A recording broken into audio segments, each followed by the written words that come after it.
महाराष्ट्रातील सर्व ITI करत असलेल्या विद्यार्थ्यांचं OMG मराठी ITI या यूट्यूब चॅनलमध्ये पुन्हा एकदा मी तुमचं मनापासून स्वागत करतो। तर आजचे आपलं सेशन ITI सेकंड इयरमध्ये असलेल्या विद्यार्थ्यांसाठी महत्त्वाचं आहे, जे की इलेक्ट्रिशियन ट्रेडमध्ये आहे। कारण तुम्हाला माहिती आहे की आपण या सिरीजमध्ये जे निम्मीने आपल्याला 550 MCQ दिलेले आहे त्याला आपण कंटिन्यू करत आहे। त्याचा आजचा आपला 18वा क्लास आहे, त्यामध्ये आपण 8व्या युनिटला आज कव्हर करणार आहे। म्हणजेच याच्यापूर्वीचे पूर्ण 7 युनिट आपले कव्हर झालेले आहे। आज 18व्या क्लासमध्ये आपण काय करू, 8व्या युनिटला संपवण्याचा प्रयत्न करू। आणि याच्यापूर्वीचे जर तुम्हाला सेशन व्हिडिओ बघायचे असणार तर तुम्ही प्लेलिस्टमध्ये जाऊन बघू शकता, त्याची लिंक मी तुम्हाला डिस्क्रिप्शनमध्ये देऊन ठेवलेली आहे। आणि जर तुम्ही चॅनलवरती नवीन असाल तर आठवणीने काय करायचं, चॅनलला सबस्क्राइब करा आणि बेल आयकॉन दाबून ऑल नोटिफिकेशन ऑन करा, जेणेकरून जेव्हा किंवा या प्रकारचा मी नवीन व्हिडिओ अपलोड करणार तर तुम्हाला त्याचं नोटिफिकेशन मिळायला हवं। ठीक आहे, चला वळूया मग आपल्या मेन विषयाकडे।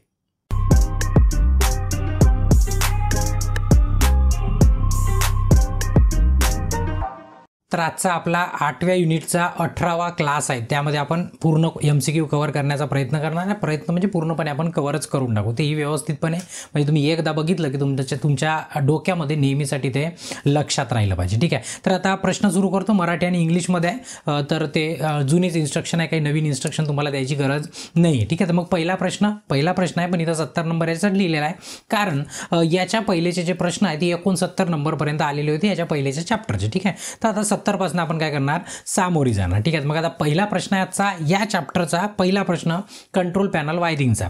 काय म्हणतो, कोणता पुरवठा लाल निळा काळ्या रंगाने प्रदर्शित कंडक्टरचा रंग दर्शवतो। आता तुम्हाला माहित आहे की कलर कोड आहे आपल्या केबलला, म्हणजे 3 पेज असणार तर वेगळं, सिंगल पेज असणार तर वेगळं, AC असणार तर वेगळं आणि DC असणार तर वेगळं, असं कलर कोडिंग। कारण कसं आहे तुम्हाला माहिती आहे, भरपूर सारे वायर आहे, मग एकदा वायर लावून चालला गेला इलेक्ट्रिशियन, मग आल्यावर मग आपल्याला समजायचं नाही की अरे फेज कोणता आहे, न्यूट्रल कोणता आहे। म्हणजे समजा त्यांनी फेजला काळा केलं आणि न्यूट्रलला समजा लाल केलं तर मग आपल्याला समजणारच नाही ना वायरिंग कशा पद्धतीची केली आहे। म्हणून काय एक स्टँडर्ड कोड ठरवलेला आहे। मग तुम्हाला विचारला की हा कोड कोणाचा, ज्यामध्ये लाल आहे, निळा आहे आणि काळ्या रंगाचा आहे, तर तिथं आपल्याला 4 ऑप्शन दिलेले आहे। तर तुमच्या माहितीसाठी सांगून ठेव, तुम्ही बघा 3 फेज जो AC आहे, 3 फेज AC आहे, त्याच्यामध्ये RYB असे 3 असतात, RY आणि B लक्षात ठेवा, 3 फेज AC ची। आणि 3 वायर DC जर सप्लाय असला तर RB आणि B असतात, म्हणजेच काय रेड, ब्ल्यू आणि ब्लॅक असतं। तर याच्यामध्ये प्रश्नामध्ये काय विचारला आहे, लाल विचारला आहे, निळा विचारला आहे आणि काळा विचारला आहे। तर कुठे आहे बघा, लाल, निळा आणि काळा कशामध्ये आहे, 3 वायर DC सप्लायमध्ये। कशामध्ये आहे, 3 वायर DC सप्लायमध्ये। मग याचा अर्थ 3 वायर DC सिस्टम किंवा सप्लाय कुठे आहे, ए वरती ऑप्शन दिलेला आहे, म्हणजे आपलं ए काय एकदम परफेक्ट आहे। तर लक्षात ठेवा, सिंगल पेजसाठी काय असतं, वेगळं असतं। जर हेच AC असतं आणि सिंगल पेज असतं तर मग काय असतं, लाल कलर तुमच्या फेजसाठी असता, काळा कलर, काळा म्हणजे काय तुमचा ब्लॅक कलर असता तुमच्या न्यूट्रलसाठी, आणि तुमचा मग जर अर्थिंग असला तर अर्थिंगसाठी पिवळा किंवा हिरवा, म्हणजे त्याला आपण ग्रीन म्हणू शकतो। ठीक आहे, तर उलटं झालं, खालती वरती लिहिलं मी। तर अर्थिंगसाठी कोणतं असतं, ग्रीन आणि पिवळा मिक्स असतं दोन्ही, कधी कधी सिंगल पण असतं। ठीक आहे, तर असं असतं, पण आता याचं काम नाही। आता जेव्हा तुम्ही जनरल नॉलेज जास्तचा अभ्यास कराल, समोर स्पर्धा परीक्षेत जाल, तेव्हा तुम्हाला ते कामी पडणार। सध्यापुरतं याचं उत्तर काय होतं, ए बिलकुल परफेक्ट होतं। ठीक आहे, चला नंतरचा प्रश्न आहे। मग नंतरचा प्रश्न म्हणतात की तारांना गुच्छ करण्यासाठी कोणता केबल टाय वापरला जातो। जर गळ्यामध्ये टाय लावतो ना आपण, त्यासारखं खूप सारे केबल आहे, आणि त्या केबलला काय करायचं, तुम्हाला अशा पद्धतीने बांधून ठेवायचं नाही। जर तुम्ही असंच त्या कंट्रोल पॅनलमध्ये ठेवलं तर ते कचऱ्यासारखं होऊन जाईल, गुंता होऊन जाईल। मग गुंता नाही झाला पाहिजे म्हणून आपण काय करतो, अशा पद्धतीची टाय वापरतो। काय वापरतो, टाय वापरतो। मग नेमकं त्या टायला काय म्हणतो, त्याला नायलॉन टाय असं म्हटलं जाते। बांधा म्हणा किंवा बांध म्हणा किंवा टाय म्हणा, लक्षात ठेवा कशाचं असतं ते, नायलॉन। म्हणून त्याचं सी उत्तर काय झालं, एकदम परफेक्ट झालं। ठीक आहे, चला नंतरचा प्रश्न आहे, पॅनल बोर्ड असेंब्लीमध्ये कोणते उपकरण टाळले जाते। आता तुम्हाला माहिती आहे पॅनल बनवायचा आहे, तुम्ही बघितलं असेल तुमच्या ITI मध्ये पण। तर त्याच्यामध्ये खालीलपैकी कोणत्या गोष्टीला इग्नोर केल्या जाते, की इग्नोर नाही म्हणता येईल, कोणत्या गोष्टी ॲड नाही केल्या जातात त्या पॅनलमध्ये। तुम्ही बघाल तर तुम्हाला सेन्सर दिसणार नाही, तेच विचारलाय काय टाळले जाते, म्हणजे काय नाही दिसणार तुम्हाला, सेन्सर त्या पॅनलमध्ये गरज नाही आहे। ठीक आहे, तुम्हाला इंडिकेटिंग लॅम्प दिसणार, सूचित करणारा मग तुमचा आयसोलेशन स्विच, पृथक्करण स्विच पण दिसणार, ठीक आहे, पुश बटन पण दिसणार, या सर्व दिसणार, पण तुम्हाला सेन्सर तिथे दिसणार नाही. तर तेच विचारलं काय नाही दिसणार, तर आपला ए ऑप्शन काय झाला एकदम परफेक्ट झाला. ठीक आहे, चला नंतरचा प्रश्न आहे. आता बघा डायग्रामवाले प्रश्न असले की मी नेहमीच सांगतो काय करायचं, सरळ लक्षामध्ये ठेवा, कारण की कसं आहे डायग्राम निम्मीने दिलेला एकदम म्हणजे विद्रूप क्वालिटीचे आहे म्हणा किंवा म्हणजे स्पष्ट नाही, अस्पष्ट आहे, तर तुम्ही डायग्राम लक्षामध्ये ठेवा. इथं कॅपॅसिटरजवळ एक्स दिलेला आहे, तर मग आता ॲक्च्युली डायग्राम आहे ना कापून दिली तुम्हाला, star delta automatic star delta स्टार्टरची डायग्राम आहे फुल, त्याच्यातला थोडासा पार्ट कापून दिला, त्याच्या कारण ते डायग्रामकडे पाहून तर तुम्ही समजू शकत नाही, तुम्ही समजू पण शकत नाही, बरोबर आहे. फक्त लक्षामध्ये ठेवा, कारण की असे दोन प्रश्न आहे सेम टू सेम कंट्रोल पॅनलमध्ये, सेम टू सेम, फक्त एकदा ॲरो इथे दिला आहे आणि आता या प्रश्नाला ॲरो इथे दिला आहे. आता जिथे दिला आहे त्याच्याबद्दल बोलून घेऊ, ठीक आहे. तर इथं तुम्हाला एक्स दिलेला आणि तुम्हाला विचारलं एक्स चिन्हांकित केलेल्या उपकरणाचं त्याला काय म्हणता येईल किंवा काय म्हणाल, आता त्याच्यासाठी पूर्ण डायग्राम द्यायला पाहिजे होती पण नाही दिली त्यांनी, काही हरकत नाही, आपण त्याचं उत्तर देऊन देऊ. ठीक आहे, त्याला म्हटलं जातं ऑक्झिलरी कॉन्टॅक्ट म्हणजे सहाय्यक संपर्क म्हटलं जातं. ठीक आहे, याचा आन्सर डी आहे. तर डायग्रामवरूनच तुम्हाला याला लक्षात ठेवावं लागेल, इथं काही खास एक्सप्लेनेशन नाही आहे. ठीक आहे, चला नंतरचा प्रश्न आहे कंट्रोल पॅनल वायरिंगमध्ये वापरल्या जाणाऱ्या वायरिंग एक्सेसरीचे नाव काय. मी तुम्हाला पेपरमध्ये अशी डायग्राम दिलेली राहील, मग तुम्हाला विचारलं जाईल की हे डायग्राम नेमकी आहे कशात. याला डीन रेल म्हटलं जातं. काय म्हटलं जातं, डीन रेल. लक्षात ठेवा, नावच लक्षात ठेवा, डीन रेल. म्हणजे जसं तुम्हाला याच्यावरती MCB वगैरे लावायची असणार, MCB म्हणा, आयसोलेटर म्हणा, आपण जे आपलं डिस्ट्रीब्युशन बोर्ड असतं त्याच्यामध्ये लावतो आपण घरी वगैरे, तर काय असतं याला डीन रेल म्हटलं जातं. याच्यामध्ये बरोबर अशा पद्धतीनं लॉक होतात आपले MCB आयसोलेटर वगैरे, त्याला डीन रेल म्हटलं जातं. ठीक आहे, तर याचं हे उत्तर काय होतं एकदम परफेक्ट होतं. ठीक आहे, डीन रेल. ठीक आहे, चला नंतरचा प्रश्न आहे, इमेज दिलेली होता बघा, हाच प्रश्न मगाची डायग्राम, बघा इथे ॲरो दिला होता, आता इथे ॲरो दिला आहे, तुम्हाला विचारला आहे की सर्किटमध्ये एक्स म्हणून चिन्हांकित केलेल्या उपकरणाचे नाव काय. आता डायग्राम लक्षातच ठेवायची, ॲरो कुठे गेला आहे, तर समोर गेला की मधात गेला असता तर उत्तर वेगळं, समोर गेला तर काय उत्तर वेगळं. तर याचं लक्षात ठेवा, याला ओव्हरलोड रिले ट्रिप असं म्हटलं जातं. काय म्हटलं जातं, ओव्हरलोड रिले ट्रिप म्हणजे ट्रिप, म्हणजे त्याचं डी उत्तर काय परफेक्ट. पुन्हा याच्यामध्ये काही एक्सप्लेनेशन नाही आहे, तुम्हाला डायग्राम याची लक्षात ठेवावं लागेल. ठीक आहे, चला नंतरचा प्रश्न आहे. आता बघा कंट्रोल पॅनल वायरिंगमध्ये वापरल्या जाणाऱ्या ॲसेसरीचे नाव काय. आता तुम्हाला एक चित्र दाखवलेलं आहे, चित्रामध्ये जर बघाल तुम्ही, एक ही पट्टी आहे आणि या पट्टीला काय असे होल आहे, काय इथे होल आहे आणि एक इथं लॉक दिलेला आहे. ॲक्च्युली हा लॉक काय असतो, असं दाबला की त्या दोन्ही पट्ट्यांच्या होलमधून कॉमन होल केला आणि दाबला की तो लॉक होऊन जातो. काय होऊन जातो, लॉक होऊन जातो, म्हणजे काढता येत नाहीत. मग हे कुठं कामी येऊ शकते, सरळची गोष्ट आहे, काहीतरी कोणत्या तरी गोष्टीला पकडून ठेवायसाठी वापरू शकतो आपण, जसं आपण टाय वापरतो ना, सेम तशासारखं. याला काय म्हटलं जातं, याला म्हटलं जातं केबल बाइंडिंग स्ट्रॅप म्हटलं जातं. काय म्हटलं जातं, केबल बाइंडिंग ट्रॅप किंवा पट्टा म्हटलं जातं. मराठीत लक्षात ठेवा, इंग्लिश दोन्ही पण शब्द लक्षात ठेवा, पेपरात काही पण करू शकतं. ठीक आहे, तर लक्षात ठेवा पट्टा असतं, लॉक केलं की ते काय होतं, केबलला एका ठिकाणी घट्ट पकडून ठेवायसाठी त्याला वापरलं जातं. त्याचं डी उत्तर काय एकदम परफेक्ट आहे. ठीक आहे, जसं टाय होतं ना त्याच्यासारखंच.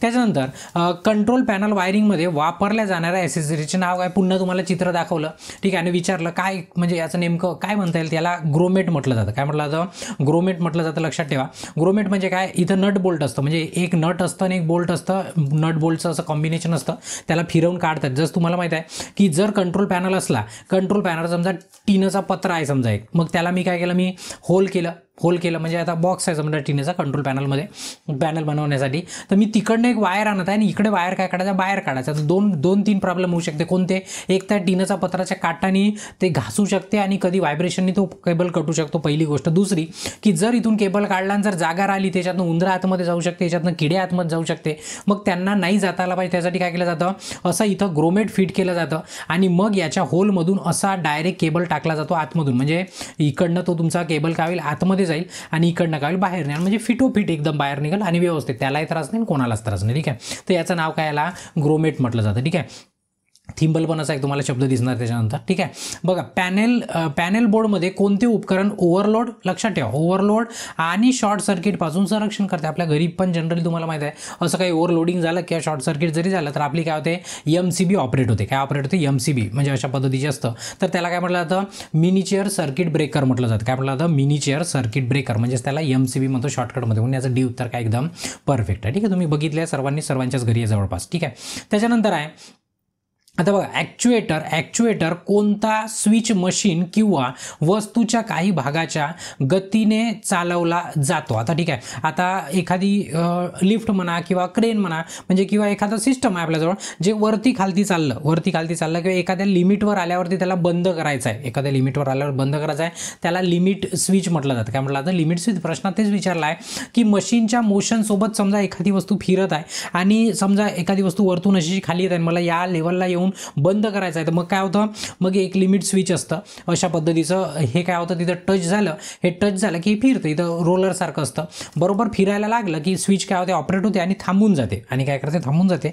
त्या ॲप्लिकेशनसाठी जनरली त्याला वापरलं जातं. त्याला काय म्हटलं जातं, लिमिट स्विच म्हटलं जातं. तर लक्षात ठेवा, ॲक्च्युएटर असा जर शब्द दिसला तर त्याचं उत्तर ए आहे. ठीक आहे, आता काय आहे कशी आहे तर मी तुम्हाला दाखवली, तरी पण लक्षात नाही राहिलं तर ते शब्द लक्षात ठेवा. ठीक आहे, बंद लोड स्थितीत कोणती स्विच ऑपरेट केला जातो? बघा, बंद लोड स्थितीमध्ये नेहमीसाठी. आता हा कोणत्याही चॅप्टरचा प्रश्न असो, जर असं म्हटलं लोड नाही आहे आणि तुम्हाला ऑपरेट करायचं आहे तर तुम्ही नेहमी पृथ्वीकरण स्विच किंवा त्याला आयसोलेटिंग स्विच असं म्हटलं जातं, त्याला आपण काय करतो, ऑपरेट करतो. लक्षात ठेवा, आयसोलेटिंग. मग बाकीचे जेवढे काही स्विच आहे तेव्हा लोड कनेक्ट असताना म्हणजे रनिंग लोडमध्ये आपण काय करतो, त्याला ऑपरेट करतो.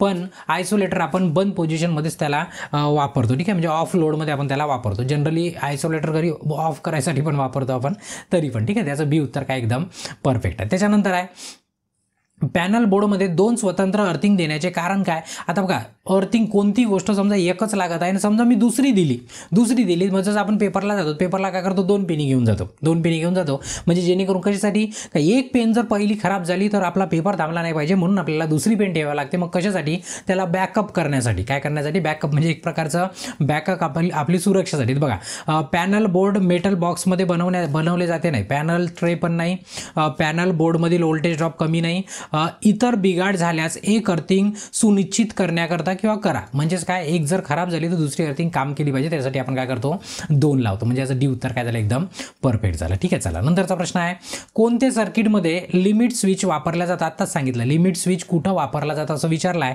तर मी आत्ता सांगितलं लिफ्ट किंवा क्रेनचा जो ऑप्शन आहे. ठीक आहे, आता क्रेन नाही राहिली तर लिफ्ट राहील, असं खालतीवर तू वस्त करत आहो त्यावेळेस लिमिट स्विचचा काय केला जातो, वापर केला जातो. ठीक आहे, म्हणजे याचं हे उत्तर काय झालं, एकदम परफेक्ट झालं. त्याच्यानंतरचा प्रश्न आहे, कॉन्टॅक्टरमधील कंट्रोल सर्किट व्होल्टेज आणि पॉवर कसे निवडले जाते? आता सर्वात महत्त्वाचं, आता बघा काय म्हणताय, कंट्रोल सर्किटमधला व्होल्टेज आणि पॉवर, जसं कोणती समजा स्विच सिलेक्ट करायचे का काही पण तुम्हाला सिलेक्ट करायचं आहे, तर आपण नेमकं काय कशाचा विचार केला पाहिजे ते तिथं विचारला गेला आहे. म्हणजेच काय, कॉन्टॅक्टर आहे तर स्टार्टरमध्ये काय असतात, ते कॉन्टॅक्टर असतात. ठीक आहे, नो व्होल्ट कॉईल पण म्हणू शकतो आपण त्याला. तर इथे विचारला की कशाचा विचार केला पाहिजे, तर त्याला कशाचा विचार केला पाहिजे, नो व्होल्ट कॉईलची जे रेटिंग आहे त्याच्यानुसार आपण काय करतो, कंट्रोल सर्किटमधलं व्होल्टेज आणि पॉवरची रेटिंग काय करतो, डिसाईड करतो. लक्षात ठेवा, कशाने डिसाईड करतो काय बघा, कारण याच्यासारखा पुन्हा एक प्रश्न आहे, व्होल्टेज आणि पॉवरचा सिलेक्शन कसा करतो, कोणाकडे पाहून करतो, तर कोणाकडे, नो व्होल्टेज कॉईलची जी रेटिंग आहे त्याच्याकडे पाहून आपण त्याचं सिलेक्शन करतो. ठीक आहे, म्हणून याचं सी उत्तर काय झालं, एकदम परफेक्ट झालं. त्याच्यानंतरचा आहे, संपर्ककर्ता निवडण्यासाठी. संपर्ककर्ता म्हणजे आत्ताचाच प्रश्न बघा, मी म्हटलं नाही एकसारखे 2 आहे. कॉन्ट्रॅक्टर निवडण्याकरता कोणते निकष आहे, कोणता निकष म्हणजे काय पाहून त्याला निवडायचं व असं तुम्हाला विचारलं आहे. पृथक्करणाचा एक प्रकार आहे असं काही नाही आहे. ठीक आहे, म्हणजे हे उत्तर नाही आहे त्याचं. जोडलेल्या लोडचा प्रकार बघा, असंही पण नाही करायचं. काय करायचं आहे, पुरवठा व्होल्टेज. ठीक आहे, व्होल्टेज किती आहे आणि लोड किती आहे, सप्लाय व्होल्टेज किती आहे आणि लोड किती आहे याच्यावर बघून संपर्ककर्ता सिलेक्ट करायचा. मगाचा प्रश्न अशाच पद्धतीचा थोडासा वेगळा होता. ठीक आहे, म्हणजे याच्यापूर्वीच बरोबर दोघांमध्ये कन्फ्युजन व्हायचं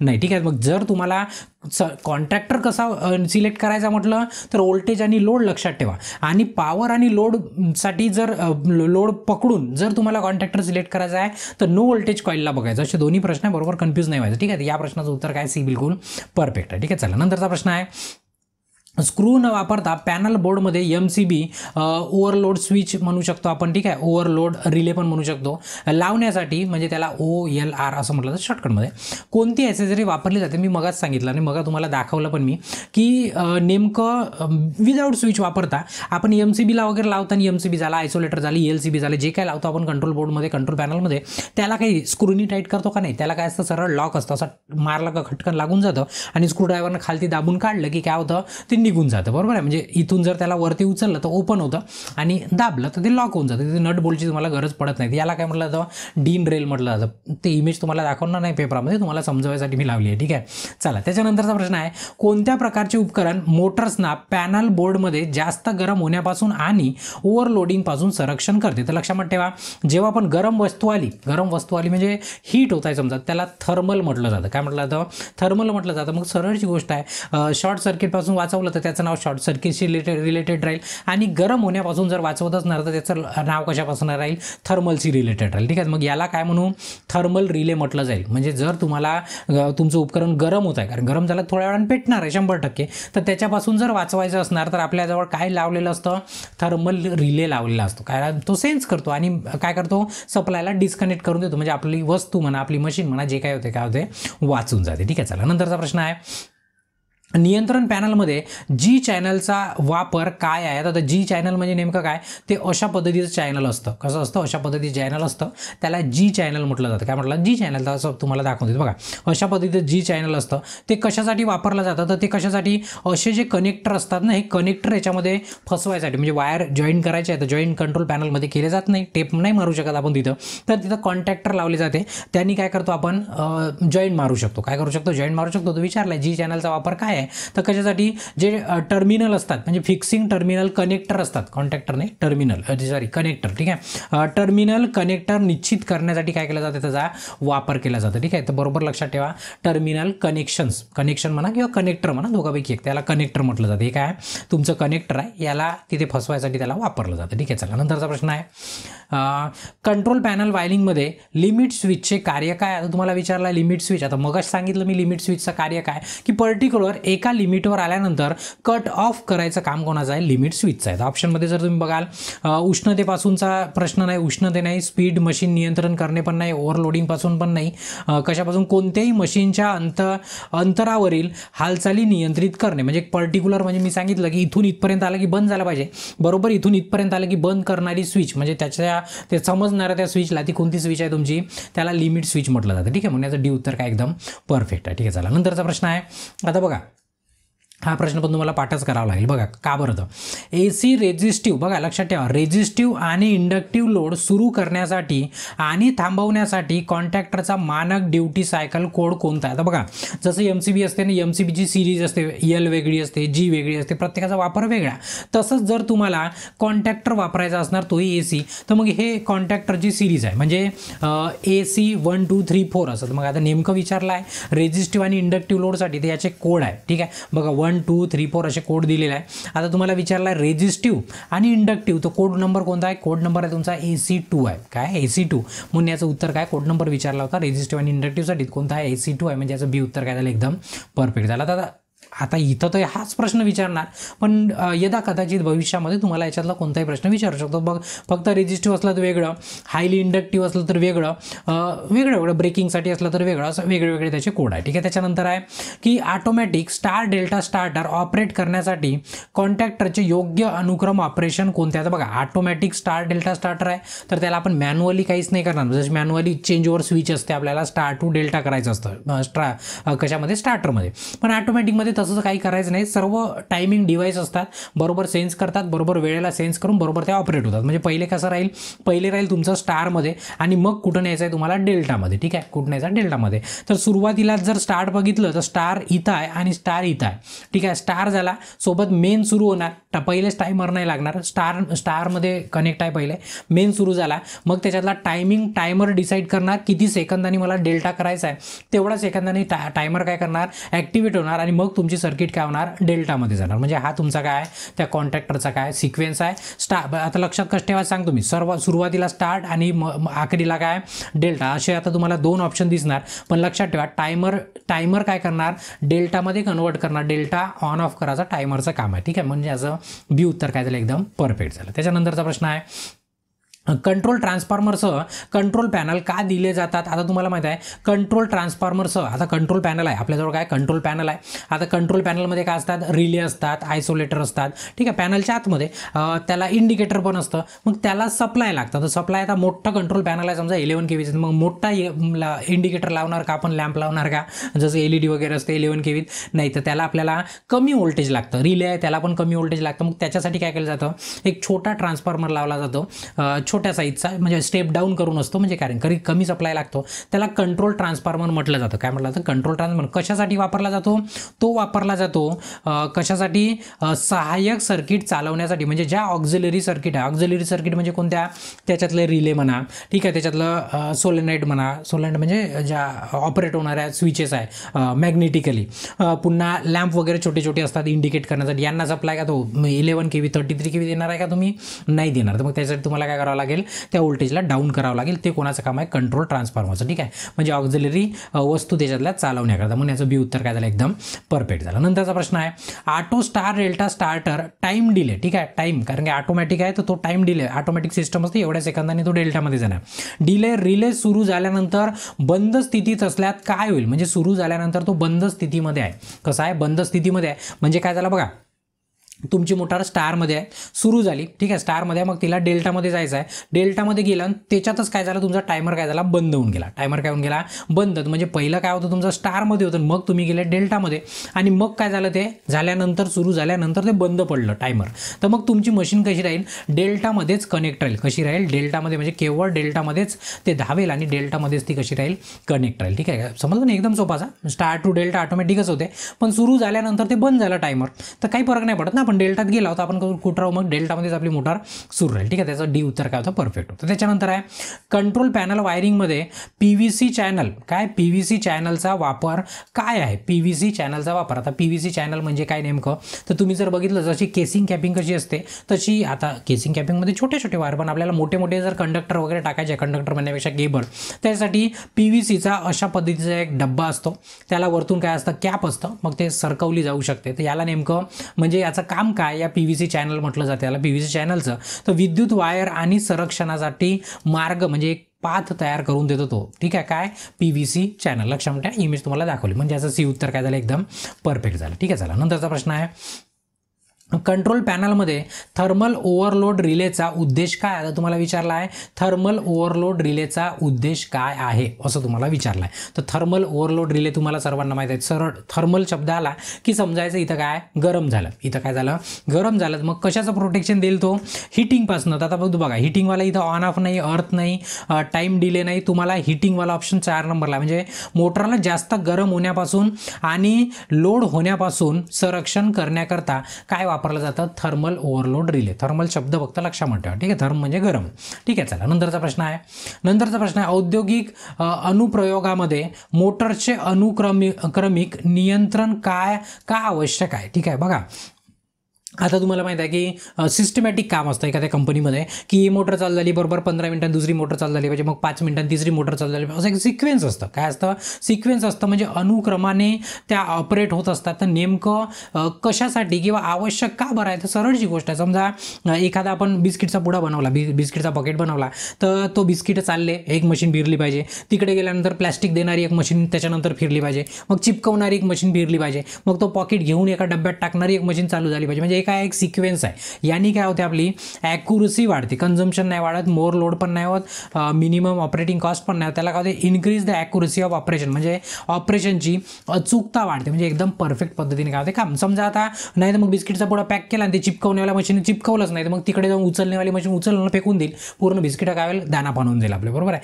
तर म्हणून बरोबर एक सिक्वेन्स असला पाहिजे, तेव्हा आपले काय असते, ॲक्युरसी वाढते त्यांनी. बरोबर आहे, म्हणून याचं डी उत्तर काय, एकदम परफेक्ट आहे. सिक्वेन्शियल शब्द लक्षात ठेवा. त्याच्यानंतर open frame by metallic adjustable thermostat contact बनवण्यासाठी कोणती सामग्री वापरली जाते. तुम्हाला ॲक्च्युली इथं थर्मोस्टॅट काय असते ते तुम्हाला माहीत पाहिजे. ॲक्च्युअली थर्मोस्टॅट म्हणजे काय असते, अशी बाय मेटॅलिक एक स्ट्रीप असते आणि ती सप्लाय आला की अशी वागते. ती काय होते, सप्लाय आला की म्हणजे हीट गरमीने काय होते, वागते वगैरे, जसं आपल्या ट्यूबलाईटचं जे स्टार्टर असतं त्याच्यामध्ये असते, बऱ्याच ठिकाणी असतं, आपल्या इलेक्ट्रिक प्रेसमध्ये पण थर्मोस्टॅट असतं.